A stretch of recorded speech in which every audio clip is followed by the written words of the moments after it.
एक घने जंगल में हिरणों का एक परिवार रहता था।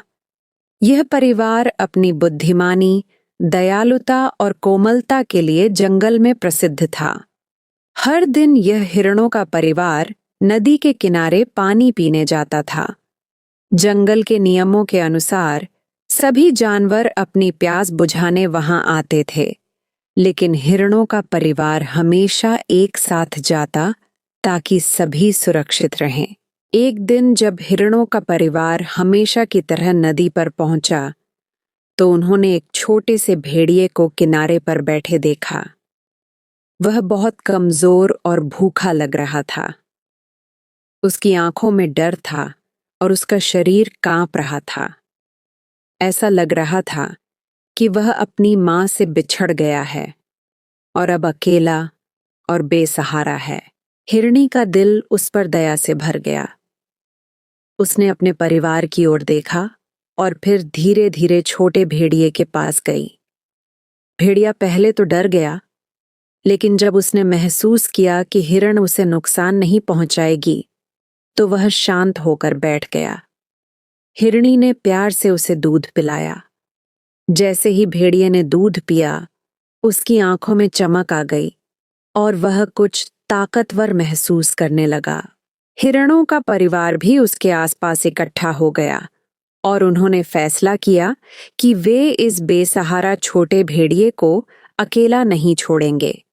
वे उसे अपने साथ जंगल में ले आए और अपने बच्चों की तरह उसकी देखभाल करने लगे। दिन बीतते गए और भेड़िया हिरणों के साथ बड़ा होने लगा। वह उनके साथ दौड़ता, खेलता और उनकी तरह नरम दिल बन गया। लेकिन जंगल के दूसरे जानवर हैरान थे। ये कैसे संभव है कि एक भेड़िया हिरणों के साथ रहे और उनकी तरह नरम दिल हो जाए? कुछ जानवरों ने तो हिरणों को चेतावनी भी दी कि एक दिन यह भेड़िया बड़ा होकर उन्हें नुकसान पहुंचा सकता है। लेकिन हिरणों के परिवार ने कहा, प्यार और दया सबको बदल सकती है। अगर हमने उसे नफरत दी होती तो वह वाकई खतरनाक बन सकता था, लेकिन हमने उसे प्यार दिया है। बीतता गया और वह छोटा भेड़िया एक ताकतवर लेकिन दयालु भेड़िया बन गया। जब जंगल में दूसरे भेड़िए आए और उससे कहा कि वह हिरणों को अपना शिकार बनाए, तो उसने साफ मना कर दिया। ये मेरा परिवार है, इन्होंने मुझे पाला है, मैं कभी उन्हें नुकसान नहीं पहुंचा सकता। इस दयालु भेड़िए की बात सुनकर दूसरे भेड़ियों को बहुत गुस्सा आया। उन्होंने सभी भेड़ियों को इकट्ठा किया और एक सभा में फैसला किया। इसमें यह फैसला हुआ कि हिरणों के परिवार को सबक सिखाया जाए। अधिकतर भेड़ियों ने यह कहा कि उस भेड़िए को, जो हिरणों के साथ रहता है, अब खत्म कर दिया जाए। लेकिन उनमें एक बुजुर्ग भेड़िया भी था जिसने उन्हें सलाह दी, भेड़िया हमारे खून का है, हम उसे खत्म नहीं करते, बल्कि जिस परिवार के साथ यह रहता है, हम उन्हें नुकसान पहुंचाते हैं, जिससे उसका दिल भी दुखेगा और यह हमारी बात मानेगा। इस पर सभी भेड़ियों ने सहमति जताई।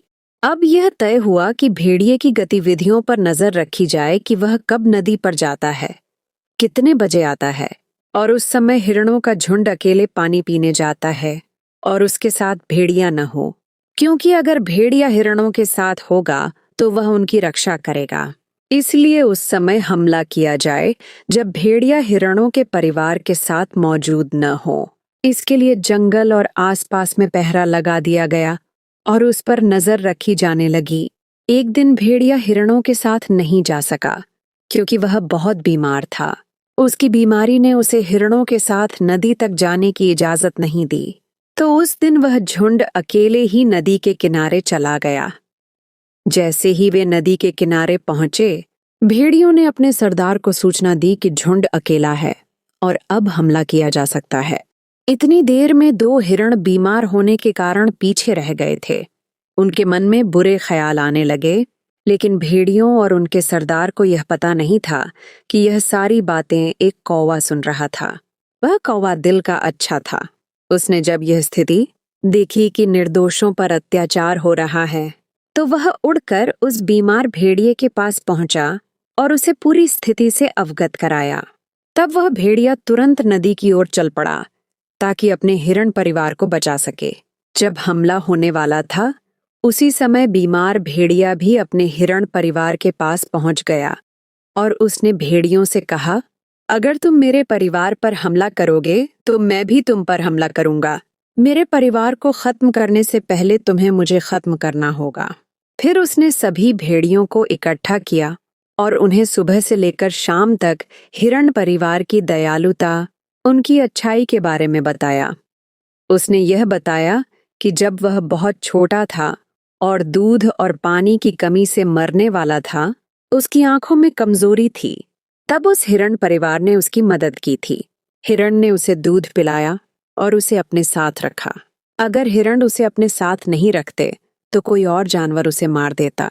तो अब आप सब बताएं कि क्या मुझे इस परिवार की रक्षा करनी चाहिए या नहीं?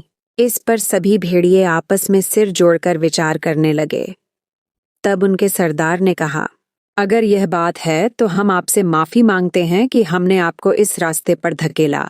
इसके बाद वे भेड़िए भी सभी के साथ मिलकर रहने लगे और दोनों परिवार खुशी खुशी रहने लगे। भेड़िए खुलेआम घूमते और हिरण और उनके बच्चे भी परिवार के साथ मिलकर रहते थे। इस तरह सभी बहुत खुशी से रहने लगे।